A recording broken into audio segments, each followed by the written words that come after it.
học, 공부, 공부, 공부, tắm rửa, 목욕, 목욕, 목욕, tập thể dục, 운동, 운동, 운동, nấu ăn, 요리, 요리, 요리, dọn dẹp, 청소, 청소, 청소, mua sắm, shopping, 쇼핑.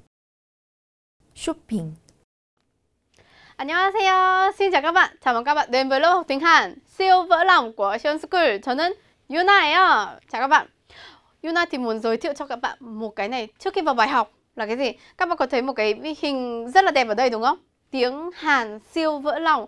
Chắc là đến bây giờ Yuna chưa bao giờ giới thiệu cho các bạn về cái này là cái gì đúng không? Tại vì bằng tiếng Việt Yuna, các bạn có thấy có cái này không?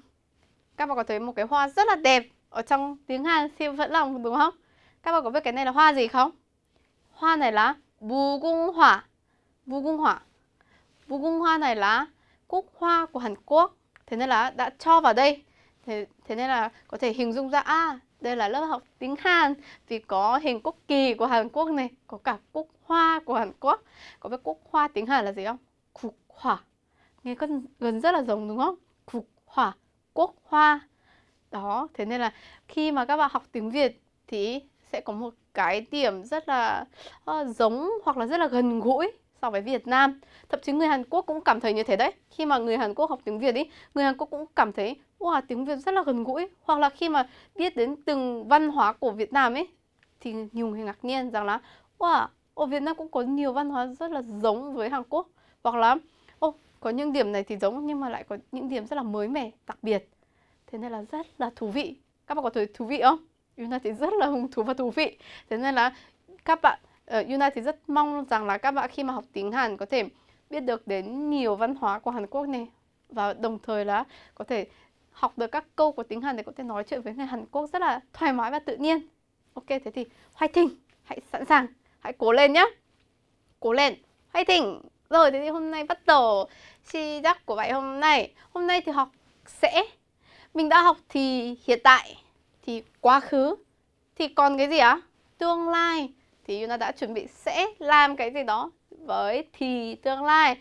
Các bạn vẫn thấy rằng là vị trí của chấm chấm chấm ở đằng trước là vẫn là đúng rồi, danh từ chỉ hành động. Sau đó là 을을 trợ từ này có cái này thay đổi một chút xíu thôi. Các bạn nghe này. 할 거예요. 할 거예요. 할 거예요. 할 거예요. Cái này với động từ 해요 là thì hiện tại đúng không ạ các bạn? Từ hiện tại đã đổi sang quá khứ là gì ạ? 했어요. 했어요. 해요 đã đổi quá khứ là, đây là quá khứ nhá. 했어요. Sau đó đây là tương lai. 할 거예요. 할 거예요. Đọc 5 lần trước khi vào bài học với Yuna đi. 할 거예요. 할 거예요. 할 거예요. 할 거예요. 할 거예요. Các bạn đã đọc được chưa ạ? Đây chính là tương lai. Thì tương lai sử dụng sẽ làm cái gì đó. Mình sẽ học, mình sẽ tập thể dục, mình sẽ tắm rửa, mình sẽ ăn cơm. Mình sẽ kết hợp tất cả các danh từ đó vào đằng trước các bạn nhé. Thế thì thử vào câu. Vào câu đầu tiên, Hương sẽ làm gì ạ? Hương sẽ học. Học là gì? Học là 공부 đúng không? Thế thì mình sẽ chia ra Hương là một cụm này.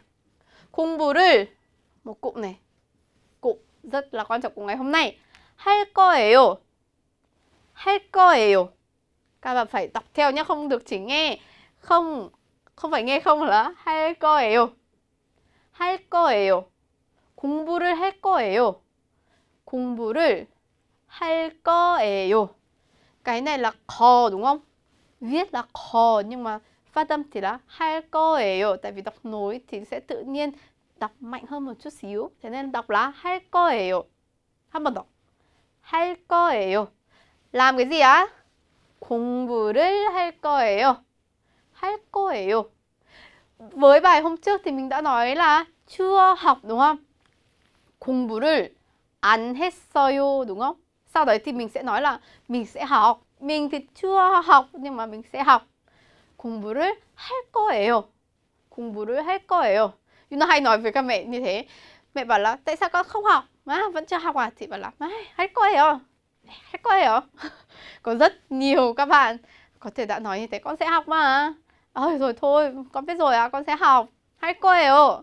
할 거예요. 공부를 할 거예요. Nếu mà các bạn sẽ học tiếng Hàn thì có thể cho tiếng Hàn vào đây. 한국어 공부를 할 거예요. 한국어 공부를 할 거예요.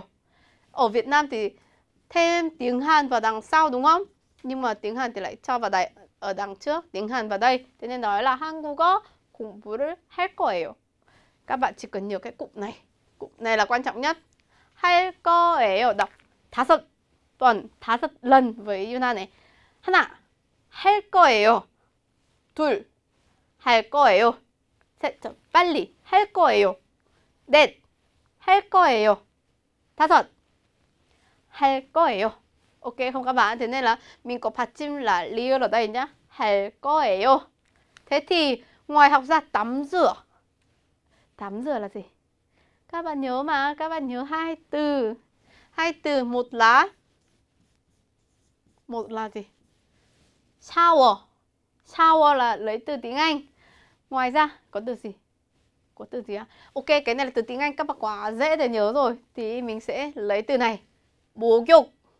목욕을 đọc nối cả cụm nhá. 목욕을 할 거예요. 목욕을 할 거예요. 목욕을 할 거예요. Một lần nữa, 목욕을 할 거예요. Thế thì các bạn thử hình dung ra cái trường hợp như thế này đi. Tuấn này, bạn Tuấn đã tập thể dục rất là chăm chỉ. 운동을 했어요. đã tập thể dục rất là chăm chỉ. 운동을 했어요. 운동을 했어요. Thế nên sẽ tắm rửa nói là 목욕을 할 거예요. 목욕을 할 거예요. Thật là hoàn hảo đúng không?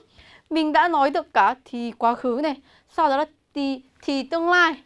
Nếu mà sau khi bạn Tuấn nói là mình sẽ tắm rửa, 목욕을 할 거예요, và bạn ấy đi tắm rửa và nói là mình đang tắm rửa, thì nói là gì á?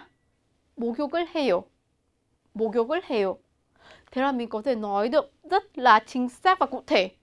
Mình đã tập thể dục, thế nên rất là nóng, thế nên là sẽ đi tắm rửa. Và đang tắm rửa nói là 목욕을 해요. Có thấy được không? Có thấy rất là hay không? Thế là mình có thể nói chuyện với người Hàn Quốc một cách rất là logic này, rất là đầy đủ và chính xác. Rất là hay, thế nên là mình phải cố gắng tập theo nhá. Tuấn sẽ tắm rửa. Dạ, Tuấn ở Hàn Quốc không có dấu hay dấu thanh gì cả, thế nên sẽ đọc là tuần. Dễ thương không? Quá dễ thương đúng không? tu어는 목욕을 할 거예요. 한 번 더. tu어는 목욕을 할 거예요. 자, nhanh hơn, 빨리. tu어는 목욕을 할 거예요. 더 빨리, nhanh hơn. tu어는 목욕을 할 거예요. tu어는 목욕을 할 거예요. tu어는 목욕을 할 거예요. Các bạn có nghe được không ạ? 할 거예요 là cụm rất là quan trọng. Ở Hàn Quốc thì thay đổi, biến đổi cái từ động từ, thế nên là phải nói sẽ làm cái gì đó là 할 거예요. Chà, nếu mà ở đây là một chị rất là xinh đẹp đúng không? Thì mình sẽ nói là chị, 언니는 목욕을 할 거예요. 언니는 목욕을 할 거예요. Nhớ được chưa các bạn? Thế nên là đấy, các bạn cần nhớ cái văn hóa nhà tắm công cộng chưa? Có những bồn tắm như thế này. Bồn tắm có nước rất là nóng. Có khoảng ít nhất là ba loại gọi là gì nhỉ? Bồn tắm như thế này. Có bồn tắm thì rất là nóng. Có bồn tắm thì nóng vừa phải. Có bồn tắm thì có cho các loại thuốc bắc hay là các loại thuốc để có bồn tắm đặc biệt, hay có như thế. Thế nên là bồn tắm mà siêu nóng thì bình thường chủ yếu là các bà hoặc là các bác nhiều tuổi hoặc là rất là quen thuộc về cái nước nóng đó thì hay ngồi ở trong đấy này. Hoặc là nước vừa phải thì có thể ngồi trong đấy thoải mái, relax, thư giãn.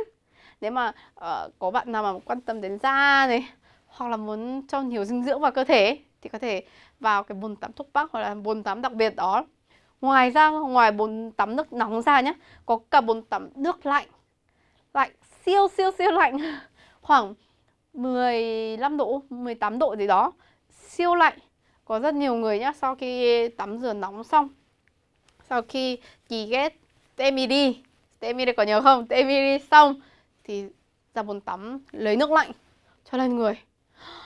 Yuna thì không làm được, Yuna thì không chịu được lạnh như thế. Người đang siêu nóng mà không thể nào đổ nước lạnh vào người ấy. Nhưng mà có rất nhiều các Ajumma hoặc là các 할머니 hay đổ nước lạnh trên cơ thể của mình. Thì Yuna thì nhìn hóng thế này. Siêu thế. Yuna thì không bao giờ có thể làm được. Nếu mà các bạn thử đi nhà tắm công cộng thì có thể thử nhá. Và nếu mà có bạn mà sang Hàn Quốc du lịch và sẽ có ý định đi tắm nhà tắm công cộng, có thể nói là sẽ tắm rửa, chính là cái này. 목욕을 할 거예요. 목욕을 할 거예요. Và nhà tắm công cộng của Hàn Quốc ấy, nhà tắm gọi là, viết ở đây nhá, 목욕탕. Thang thì các bạn có thể đã gặp cái từ này ở trong một cái món canh của Hàn Quốc. Nhưng mà không phải là món canh mà là 목욕탕, là cái khu vực nhà tắm công cộng. Ở Hàn Quốc gọi là 목욕탕. Thế nên là các bạn có thể nói rằng là tôi sẽ đi 목욕탕 và sẽ tắm rửa. 목욕을 할 거예요. Hiểu chưa các bạn? Thế các bạn đã nói được cái câu sẽ tắm rửa rồi nhá. Thế sẽ tập thể dục là gì á? Đến đây thì các bạn có thể dần dần quen thuộc và dần dần nói được 할 거예요 chưa? 할 거예요. Tập thể dục, sẽ tập thể dục. 운동을 할 거예요. sẽ tập thể dục là gì ạ? 운동을 할 거예요. sẽ tập thể dục là gì ạ? sẽ tập thể dục. 운동을 할 거예요. 한 번 더.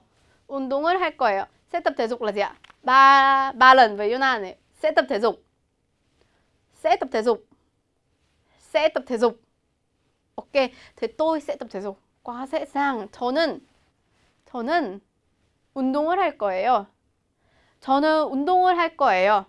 한 번 더. 저는 운동을 할 거예요. 저는 운동을 할 거예요. Có thể hỏi, 한번 물어볼까요? 한번 hỏi nhé. thử hỏi nhé. 운동했어요? 운동을 할 거예요. 할 거예요. Yuna đã hỏi là đã tập thể dục chưa? Và chú bảo là 한 번 더. 운동을 할 거예요. sẽ tập thể dục. 운동을 할 거예요. 운동을 할 거예요. Tức là chưa. 안 했어요. chưa. Thế nên là 할 거예요. 운동을 할 거예요. hiểu chưa các bạn? Thế nên là lưu ý là 할 거예요. 한 번 더. 할 거예요. 할 거예요. 운동을 할 거예요. Ok không? Yuna cũng sẽ tập thể dục trong ngày hôm nay. Sau khi đi về nhà, sau khi kết thúc cái này, tôi sẽ tập thể dục. 저는 운동을 할 거예요. 한 번 더. 저는 운동을 할 거예요. 자, 그럼 우리 다 같이 한번 읽어줄까요? 저는 운동을 할 거예요. 저는 운동을 할 거예요. 자, 우리 좀 더 자연스럽게, 좀 한국 사람스럽게. 저는 운동을 할 거예요. 저는 운동을 할 거예요. nhanh như thế này đấy. Các bạn có nghe được không? 진짜 빠르죠? nhanh như thế này. 저는 운동을 할 거예요. 한 번 더요. 저는 운동을 할 거예요. 진짜 빨라요. tiếng Hàn rất là nhanh như thế này. Thế nên các bạn phải đọc được. 저는 운동을 할 거예요. nhanh hơn. 저는 운동을 할 거예요. Sau đấy thì bỏ chú ngữ như người Hàn Quốc. 운동을 할 거예요. Có thể giúp gọn hơn nữa là sẽ làm, sẽ tập. 할 거예요. 할 거예요. Như thế. Thế nên là các bạn có thể ứng dụng được rất nhiều cách. 잘했어요. 그 다음 nấu ăn. Nấu ăn là gì? Ui rồi đến đây thì các bạn biết thừa luôn là nấu ăn là 요리 đúng không? 요리를 할 거예요. 요리를 할 거예요. 요리를 할 거예요. 한 번 더. 요리를 할 거예요. 마지막. 요리를 할 거예요. ai nấu ăn? người ấy. 그 사람은. 그 là ấy. Thế nên người ấy là 그 사람은 요리를 할 거예요. 그 사람은 요리를 할 거예요. Ví dụ như là có thể hỏi là bạn trai của bạn có nấu ăn không? Có. người ấy sẽ nấu ăn chẳng hạn. Nói là 그 사람은 요리를 할 거예요. 한 번 더. 그 사람은 요리를 할 거예요.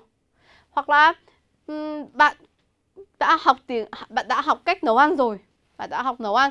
Thế nên là bạn sẽ nấu món ăn Hàn Quốc. Và có thể nói là 저는 요리를 할 거예요. nấu món ăn Hàn Quốc. 한국. mình có thể cho vào đây. 한국 요리를 할 거예요. 한국 요리를 할 거예요. Yuna rất thích nấu ăn và đã học cách nấu món ăn Việt Nam từ bạn rồi. Nói chính xác hơn thì là mẹ của bạn ấy, mẹ của bạn Việt Nam. Và Yuna sẽ nấu ăn món ăn Việt Nam. 베트남 요리를 할 거예요. 베트남 요리를 할 거예요. Yuna sẽ học cách nấu ăn, sẽ học nấu bún chả. Yuna rất thích bún chả. 분짜 요리를 할 거예요. Có thể ứng dụng luôn như thế. 요리를 할 거예요. sẽ nấu ăn. sẽ nấu ăn là gì ạ? 한 번 더. sẽ nấu ăn. 두 번 더. sẽ nấu ăn. 요리를 할 거예요. 요리를 할 거예요. Nói được chưa? Nói nhanh hơn nhá. người ấy sẽ nấu ăn. 그 사람은 요리를 할 거예요. 한 번 더. 그 사람은 요리를 할 거예요. Ok, thế nên là sẽ nấu ăn. Các bạn lưu ý rằng là cái này nấu ăn 요리를 giữ nguyên. 요리를 할 거예요. 요리를 했어요. 요리를 해요. 요리를 안 했어요. Giữ nguyên 요리 này và chỉ thay đổi những cái này thôi. Phần sau thôi các bạn nhé. Thế thì lần này là dọn dẹp.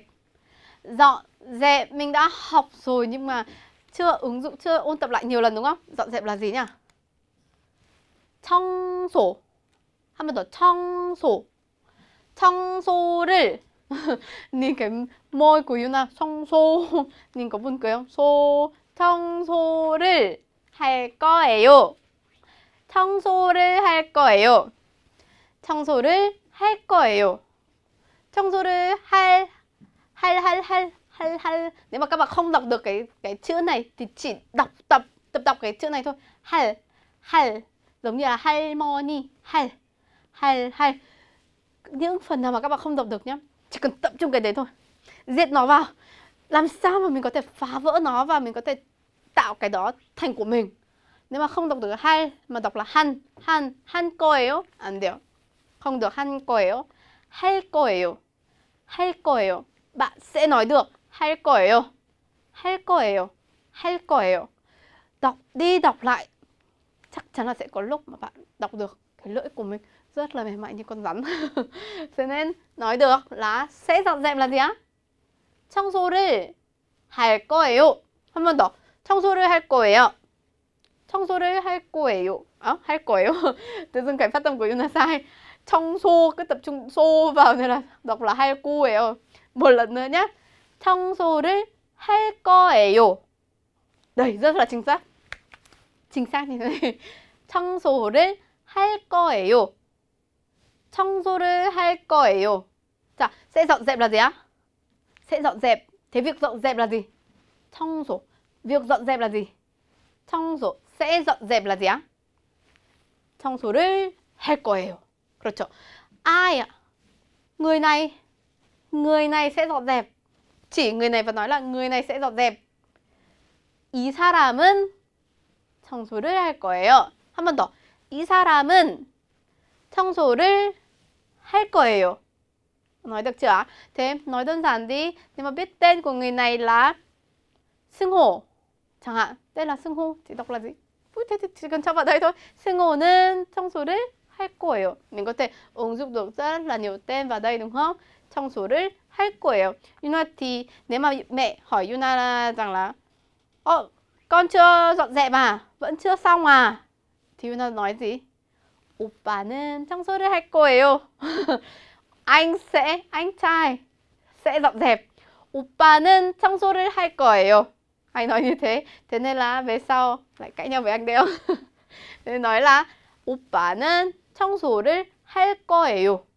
Hiểu chưa các bạn? Thế nên cái cụm quan trọng nhất của ngày hôm nay là 할 거예요. Từ trước đến nay thì chúng mình đã ứng dụng được tất cả các từ thay đổi thôi. Nhưng mà Tức là chỉ cần thêm vào thôi đúng không? Nhưng mà hôm nay thì thay đổi thành là 할 거예요, nên là các bạn có thể gặp khó khăn một chút xíu, nhưng mà không sao.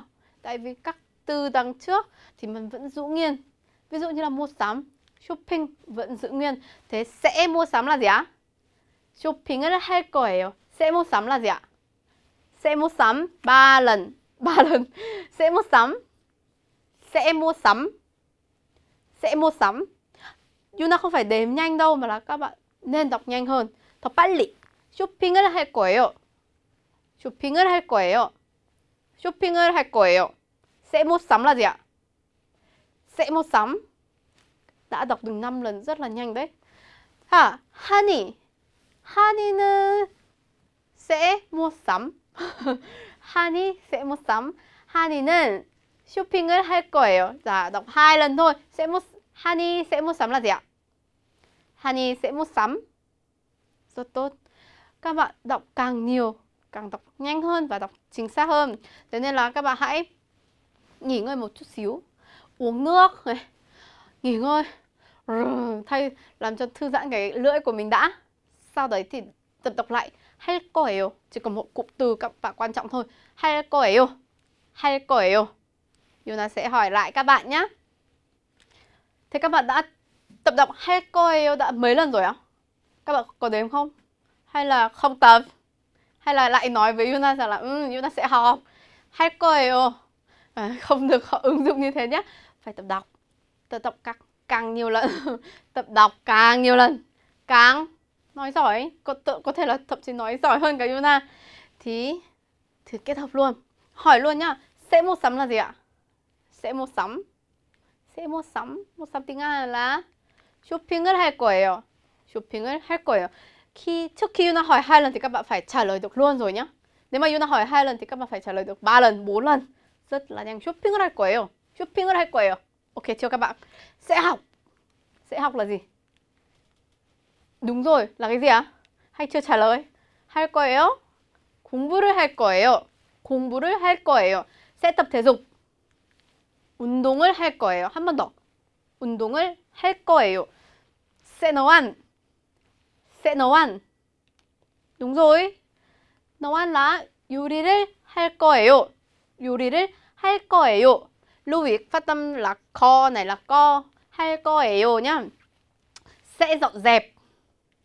sẽ dọn dẹp. 청소를 할 거예요. 한 번 더. 청소를 할 거예요. sẽ dọn dẹp. dọn dẹp là gì? việc dọn dẹp. 청소 sẽ dọn dẹp. 청소를 할 거예요. Chính xác, đúng rồi. Các bạn, Yuna cho một cái tip cho những bạn nào mà có người yêu. Ở Hàn Quốc ấy, kiểu giống như Yuna vừa nãy nói nhầm ấy, là Yuna đọc là 할 거예요 đúng không? Bình thường thì đọc là 할 거예요 là đúng. Nhưng mà có nhiều người, nhất là con gái, kiểu muốn kiểu tỏ ra là mình dễ thương, đáng yêu ấy, thì hay đọc cái này là 할 거예요. Các bạn đừng vỡ màn hình. Ok, dừng lại. Thì ví dụ như là kiểu có người yêu này, hay kiểu nói trong vừa buồn cười hoặc là dễ thương, đáng yêu thì hay nói là 할 거예요. Nếu mà mẹ cứ mắng là tại sao con không học thì mẹ ơi, 엄마 할 거예요. 공부할 거예요. Thì nói như thế, 할 거예요 thì nghe, đối với người Hàn Quốc thì nghe kiểu dễ thương hơn. Nhưng mà nếu mà các bạn lùi, nếu mà nói với anh trai, chị gái, chị thân ấy, chị gái này, anh trai thì có thể bị đánh. Nếu mà Yuna nói là 오빠 할 거예요, 대현 오빠 할 거예요 thì anh đều sẽ đánh. Hiểu chưa? Các bạn phải lưu ý là mình phải xem đối tượng này là người có thể chấp nhận cái hành động của mình không. Sau đó tôi có thể nói là 할 거예요. Đó là một cách nói rất là dễ thương. Nếu mà không phải, mình không muốn dễ thương, không phải là nói với người như thế thì nói rất là bình thường là 할 거예요. Đúng rồi, 할 거예요. Thế nên là đây là các 6 từ chỉ hành động mà mình đã ôn đi ôn lại nhiều lần rồi đúng không? Thế nên là các bạn đến đây thì chỉ cần tập trung cái cụm từ 할 거예요. Nghĩa là gì á? Đúng rồi, sẽ làm cái gì đó. Thế nên Yuna sẽ tổng kết bài hôm nay. Cụm từ hôm nay rất quan trọng là sẽ. Đây là thì tương lai. 할 거예요. Hiểu chưa các bạn? Thế nên là chỉ cần thêm cái 을을 할 거예요 ở đằng sau, danh từ chỉ hành động. Thế nên có thể nói là sẽ học. 공부를 할 거예요. sẽ tập thể dục. 운동을 할 거예요. sẽ nấu ăn. 요리를 할 거예요. Hiểu chưa các bạn? Thế nên là ngoài 3 từ này ra, ngoài 6 từ mình đã học ra, còn những từ khác các bạn có thể ghép vào và nói tập đọc cái này đi. Các bạn có thể tập là 할 거예요 mà nó có thể đọc là 할 거예요 cũng được. Hiểu chưa các bạn? Thế nên các bạn cứ tập đi tập lại đi. Nếu mà có gì không hiểu thì các bạn có thể hỏi Yuna. Ơi, ok, xin chào các bạn. Hẹn gặp lại, 또 만나요.